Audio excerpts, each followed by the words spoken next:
Hi guys! So, meron na namang dumating na parcel. May dumating na parcel guys. So, galing siya kay Ma'am Dila Virgin Juan Esteban. So, ito guys ay si Dila Virgin Juan Esteban. So, ito yung binigay niya sa akin. I think, ang pangalan nito sa Facebook ay Sam Juan. Yung psalm na salmo, yung sa verse that open ko na siya guys. Ano kayong laman nito? Oh guys, look at this. Ito na yun yung babaeng natawag sa akin na magbibigay siya sa akin ng gamot guys. Magbibigay siya sa akin ng gamot. Wait lang guys ha. Mamadali na. Wait lang, papakita ko lang guys. Ito ay gunting ko muna guys, guguntingin ko muna ha. Guys, excited ako nito. Kasi tatlo talaga siya. Alaka guys, look at this guys. Wait lang ha.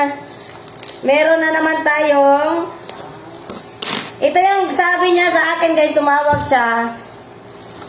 Bibigyan niya daw ako ng, ito gamot sa labat guys. Di ba may ubo ako? Saka nakakasakit ako. So, ito yung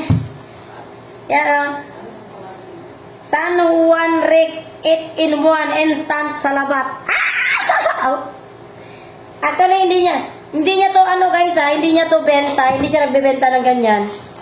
Parang hindi naman. Kasi hindi naman niya sinabi sa akin na magbebenta ako. Ang gusto lang niya mangyari guys, bibigyan lang niya ako kasi sabi niya naaawa ko sa'yo kasi yung ubo mo.